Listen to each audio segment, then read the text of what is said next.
I mean, Lalibela, still a total mystery.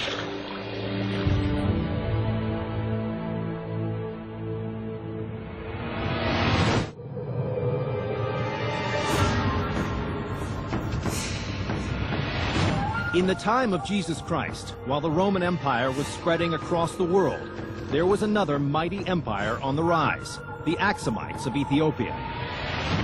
I'm heading to a mountainous region, more than 300 miles north of Addis, to the city of Axum. Now a small farming town, it was once the rich capital city of a mighty empire that dominated much of northeastern Africa for 600 years. Tradition has it that the Axumite kings traced their lineage back to King Solomon, and even claimed that his son brought the Ark of the Covenant, at the time a Jewish relic believed to have mysterious powers, to Ethiopia in the 10th century BC. The Axumites linked to King Solomon, as evidenced by their exclusive claim to the Ark of the Covenant, did two important things. One, it helped give their kings legitimacy to the throne. And two, it helped create an entirely singular, unique brand of Christianity.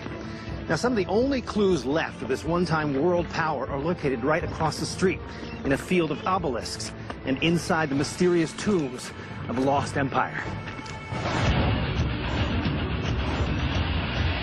I'm meeting with a guy named Mullah Burhan Burhana. He's one of the best experts in this area on the relatively unknown history of the Axumite Empire. Mullah Burhan? Hi, Dan. Nice to meet you. You too. So this was the center of the Axumite Empire? Yes. Like Egypt, Axum was one of the ancient world's great empires for 600 years. From the 1st century AD to the 7th century AD, they mastered major trade routes between India and the Mediterranean and across the Red Sea, exporting luxury goods like ivory, spices, and gold.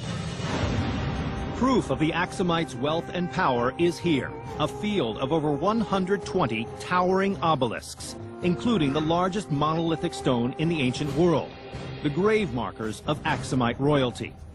Erected sometime in the 400 years after the birth of Christ, they weigh up to 500 tons, and each was cut from a single stone and hauled here, some say by elephants, from miles away.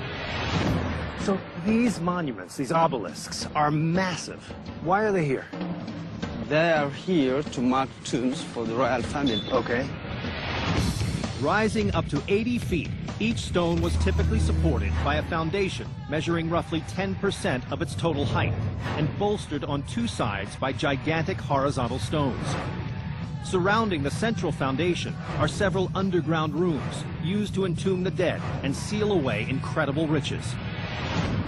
War and lack of resources have made archaeology a luxury in modern Ethiopia, and 90% of these tombs are still unexplored. This is insanely huge. Like the pyramids in Egypt, this elaborately carved stele marks the final resting place for a king who is as formidable as any pharaoh.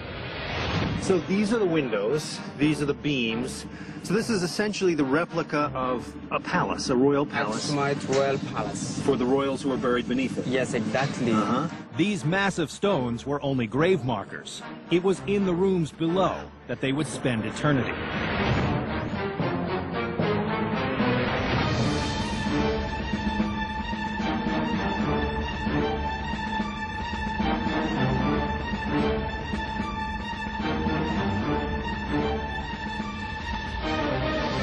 Beautiful. Now these are the chambers here. The chambers here. There's 10 of these. Yeah. And each one of these chambers would be a burial place. A burial and a treasury as well. Oh, okay. Because even before the death of the king, they were used as a store where they keep the treasures. And after the death of the king, the treasures were used for the life after death. So this is like in Egypt. They would build these tombs before the king actually died. Yes, exactly. Okay. If you're upstairs looking around at this field, you see stelae, all these obelisks everywhere in this huge field. Each one of them is the marker for a grave beneath. Only 5% of them have been excavated.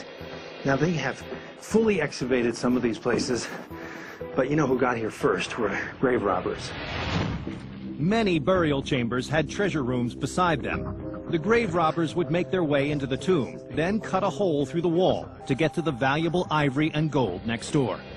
Imagine what you see is now an empty room filled with ivory tusks, gold, silver, everything that this king would represent himself with in the afterlife. This is how prosperous the Axumites were. These burial rites ended in the 4th century AD when the Axumite kings adopted Christianity, and a Jewish relic they had possessed for centuries became their greatest treasure, the Ark of the Covenant. Rumors have placed this precious artifact all over the world, but this is the land of King Solomon's son, Menelik, and many believe he brought the Ark home. Legend says it's still here today, in this small church just across the road from the pagan tombs. Living inside that church is the guardian, a monk whose entire life is dedicated to the protection of the Ark and praying by its side. Ethiopians have been assigning monks this duty for almost 3,000 years. Indeed, in 3 millennia, no one has been allowed to see the Ark except the guardians. Not kings, not popes, not even heads of state. No one has been allowed inside. By the 6th century AD, 1,400 years after the Ark may have first arrived here, the Western world was in chaos. The Roman Empire had fallen, and Europe was mired in the horror of the Dark Ages. But the Axumite Empire was at its peak, and just a mile from the pagan obelisks, their Christian king, Caleb, built a magnificent final resting place, a tomb that may have lured the relic-hunting Knights Templar, searching for the Axumites' greatest treasure. I can already feel this is a much grander, deeper tomb than the others. This is the last, maybe, the last Axumite king's tomb. Really? We have, which belongs to the son of King Caleb. This is the room for the grave with 3 sarcophagus. Right. This is for him and for his wife and for his son or daughter. And one sarcophagus is different from the others because it's with a cross, with Axumite hand cross. Huh. Carved in the end there.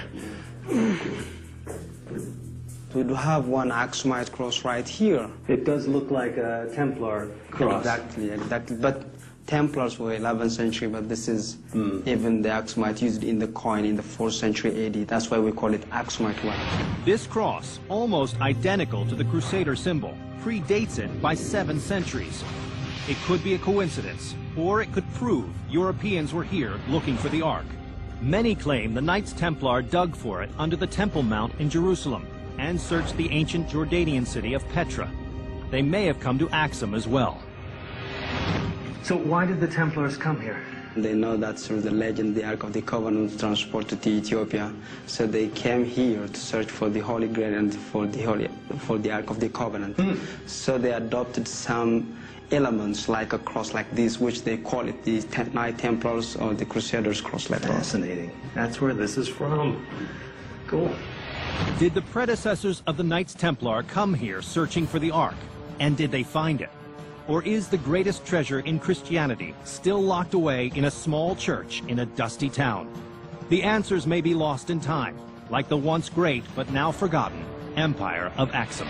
Everything in this tomb speaks to the height of the Axumite Empire. It doesn't get any better than this. In fact, this king sees the Axumite Empire at its height. After this, certain factors contribute to the downfall. One, the Muslim armies end up cutting off the trade routes, the sea trade routes that the Axumites have used for their great prosperity. It becomes a landlocked state. So all of these factors contribute to the decline of the great Axumite Empire. And what follows are the Dark Ages.